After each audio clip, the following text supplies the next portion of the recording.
주여 우리 무리를 불쌍하게 여기사 그 신복을 주시고 주의 얼굴 뵈소서. 주의 구원하심을 널리 알게 하시니 천하 만국 백성들 주께 찬송합니다.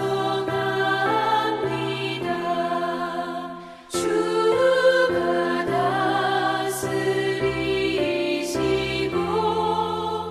바른 심판하시니 나라들이 즐기며 기쁜 노래합니다.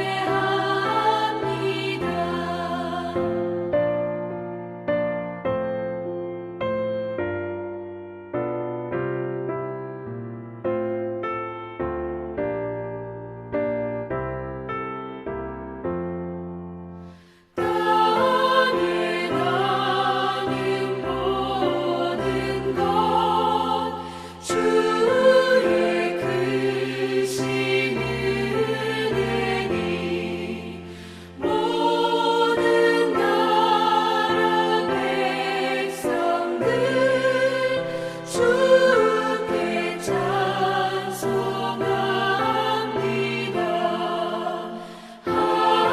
하나님 우리에게 복을 내려주시니 땅의 모든 만물이 주를 경배합니다.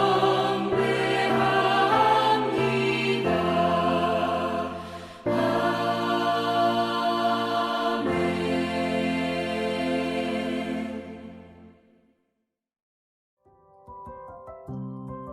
6월 13일 오늘의 말씀은 로마서 9장 1절에서 18절입니다.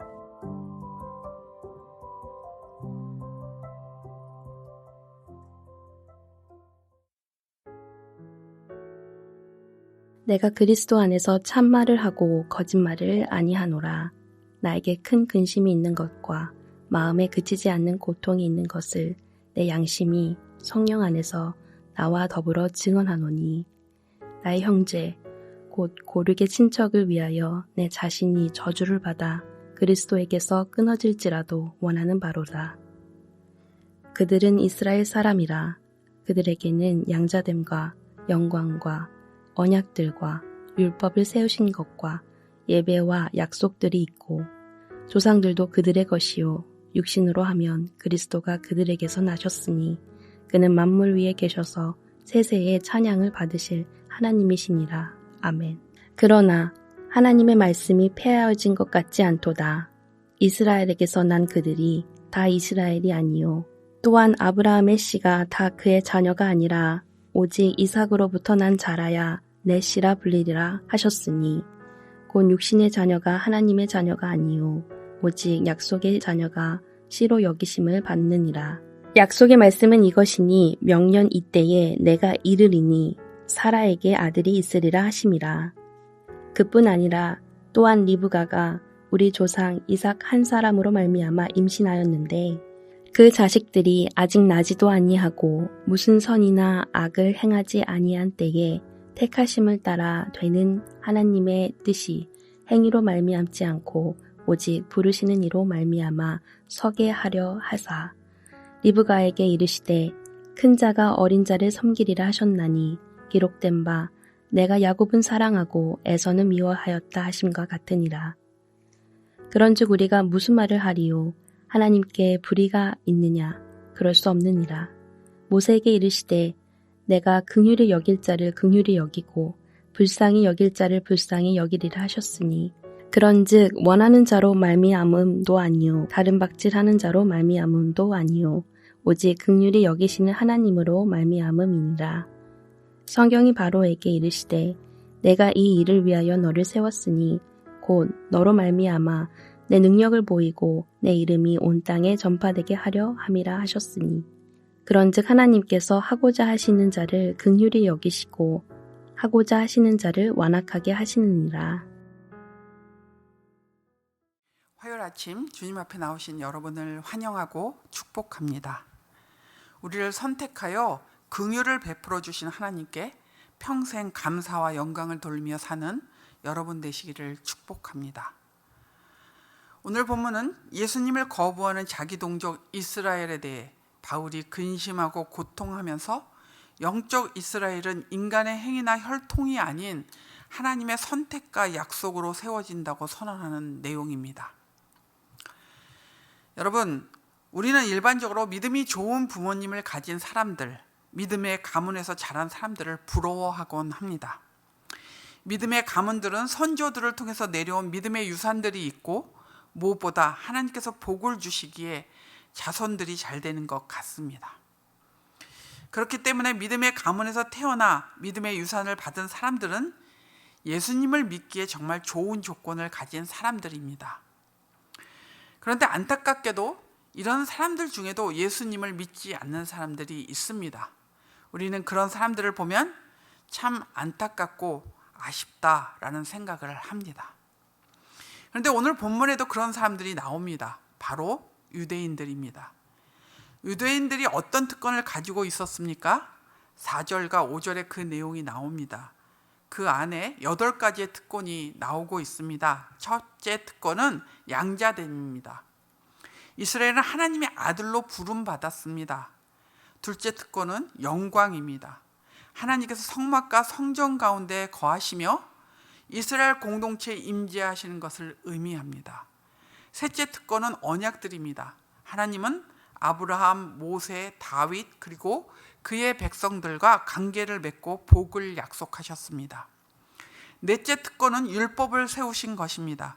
십계명과 다른 율법들을 이스라엘에게만 계시하여 주셨습니다. 다섯째 특권입니다. 예배입니다. 하나님께 나아가는 방법을 가르쳐 주셨고 그들은 그것을 통해 하나님께 나아갈 수 있었습니다. 성전 예배를 통해 제사장과 속죄 제물이 꼭 필요했습니다. 여섯째 특권은 약속입니다. 메시아가 오실 것을 약속한 구약의 예언들과 약속을 받았습니다. 일곱째 특권은 조상들입니다. 아브라함, 이삭, 야곱뿐만 아니라 이스라엘의 위대한 지도자들을 말합니다. 하나님은 이들을 통해 이스라엘에게 말씀하셨습니다. 여덟째 특권은 육신으로 하면 그리스도가 그들에게 나셨습니다. 이 8가지 특권은 유대인들에게 멀리서 보는 것이긴 하나 메시아를 미리 보여주는 모형이요 예표였습니다.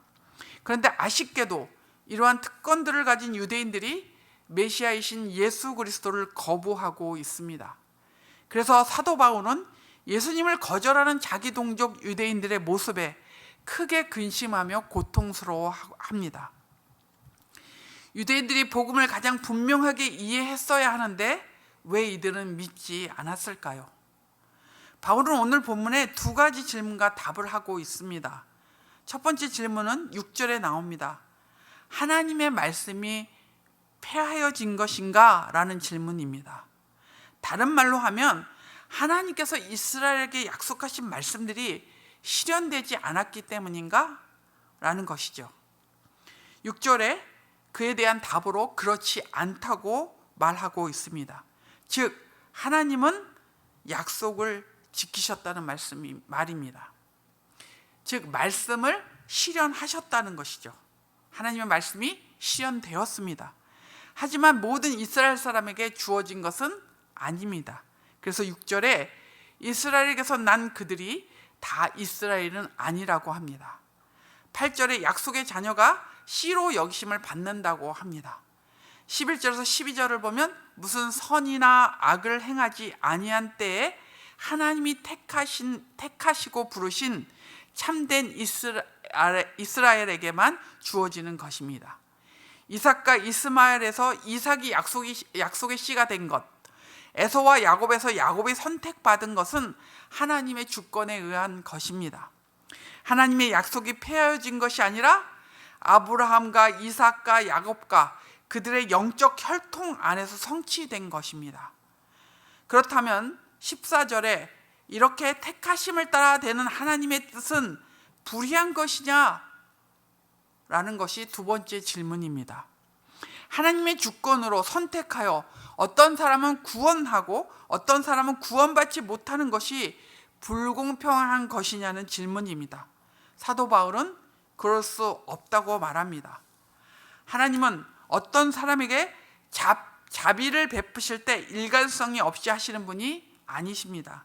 바울은 15절에 모세에게 하신 말씀으로 그 질문이 잘못되었음을 알려주고 있습니다.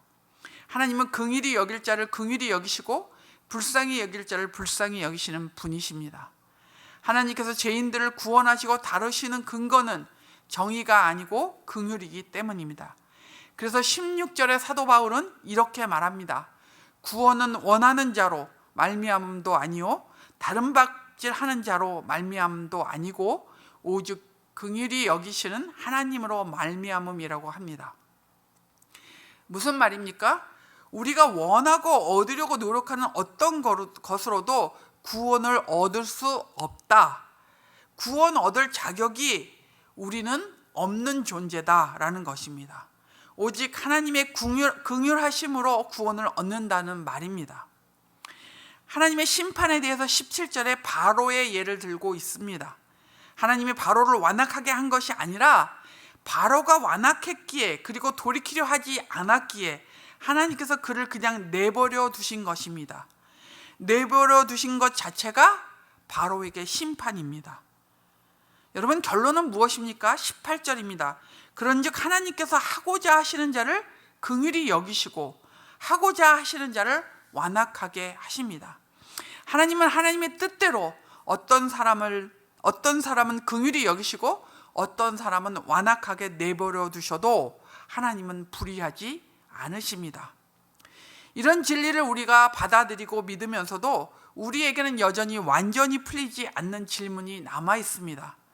하나님께서 어떤 자는 선택하셔서 구원을 베푸시고 어떤 자는 버리는 것에 대한 부분 말입니다. 그러나 이렇게 생각하면 이야기는 많이 달라집니다. 우리가 생각을 조금 달리 한다면 이야기는 많이 달라진다는 이야기입니다. 하나님 보시기에 우리 모두는 심판받아 마땅한 자들입니다. 그래서 우리가 심판받는 것은 너무나 당연한 일이죠. 긍휼을 받을 자격이 조금도 없는 자들입니다. 그러므로 죄인인 인간이 심판을 받는다고 해서 하나님이 불의하신 것은 아닙니다. 하지만 하나님께서 긍휼히 여기셔서 우리를 선택하여 구원을 주셨다면 그것은 하나님의 은혜입니다. 영원히 죽을 운명인 자들을 그분의 뜻을 따라 구해내신 것입니다. 구원을 받은 자들이 그것에 대해서 말할 자격이 없습니다. 여러분, 하나님께서 여러분을 긍휼히 여겨주셨습니다. 그분의 뜻대로 선택하셔서 구원해 주셨습니다. 위대하신 하나님의 긍휼을 덧입고 선택받고 구원받은 것을 기억하시고 그 은혜에 항상 감사하며 사는 여러분 되시기를 축복합니다. 오늘의 암구호는 오직 은혜로입니다. 오직 은혜로. 오늘 기도하실 때 구원해 주신 하나님께 감사와 영광을 돌리는 기도를 하십시오. 함께 기도하겠습니다. 좋으신 하나님 아버지, 우리는 주님 앞에서 마땅히 영원히 죽어야 할 자이고 또 결코 구원받을 수 없는 존재였습니다. 그러나 하나님, 우리를 긍휼히 여겨주셔서 영적 이스라엘이 되게 하여 주시고 영적 아브라함의 자손이 되게 하여 주셔서 하나님 구원받은 하나님의 백성으로 영적 이스라엘로 살게 해주셔서 감사합니다. 날마다 주님 앞에서 그 은혜를 기억하며 하나님 주님께 감사하며 감격하며 살아가는 저희들 되게 하여 주시옵소서. 구원의 은혜를 묵상하면 묵상할수록 저희들이 하나님 앞에 더 가까이 가게 되고 하나님 앞에 더 무릎 꿇을 수밖에 없는 것을 주 앞에 고백합니다. 하나님, 그 은혜가 날마다 우리의 심령 안에 넘치게 하여 주셔서 우리가 그 은혜를 중심으로 그렇게 담대히 살아가는 믿음의 사람들 되게 해주시고 주님 앞에 그렇게 순종하며 나가는 저희들 되게 하여 주시옵소서. 하나님, 우리뿐만 아니라 우리의 다음 세대들이 그 은혜 가운데 거할 수 있도록 복 주시기를 기도합니다. 우리 온 공동체 안에 있는 성도들이 하나님의 은혜, 하나님의 긍휼히 여기심 가운데 살면서 아버지 그 복 가운데 사는 복을 누리게 하여 주시옵소서. 주님, 여름 성경학교 주제주일로 다음 주일은 모이게 됩니다. 하나님, 온 공동체가 이 여름에 우리의 다음 세대들에게 임하실 그 주님, 그리고 주님의 은혜를 기대하고 고대하며 주 앞에 예배하며 여름 사역을 준비하는 시간이 될 수 있도록 은혜 주시옵소서. 여름 성경학교를 주님의 손에 올려드리며 주의 능력을 구하고 또 주님이 베푸시는 그 은혜들이 모든 공동체 안에 편만하게 그렇게 이루어지는 역사들을 경험하기를 소원합니다. 하나님, 태의 열매를 기다리는 하나님의 백성들을 기억하여 주시고 우리 공동체에 자녀를 기다리는 모든 가정에 하나님 태의 문을 여셔서 귀한 아기들을, 귀한 생명을 주시기를 기도합니다. 오늘도 주께서 우리를 지켜주실 것을 믿고 주의 은혜 가운데 삽니다. 주님의 긍휼하심을 입은 그 은혜를 기억하며 승리하며 살게 하여 주시옵소서. 감사하며 예수님의 이름으로 기도합니다. 아멘. 하늘에 계신 우리 아버지여, 이름이 거룩히 여김을 받으시오며 나라가 임하시오며 뜻이 하늘에서 이루어진 것 같이 땅에서도 이루어지이다. 오늘 우리에게 일용할 양식을 주시옵고 우리가 우리에게 죄 지은 자를 사하여 준 것 같이 우리의 죄를 사하여 주시옵고 우리를 시험에 들게 하지 마시옵고 다만 악에서 구하시옵소서. 나라와 권세와 영광이 아버지께 영원히 있사옵나이다. 아멘.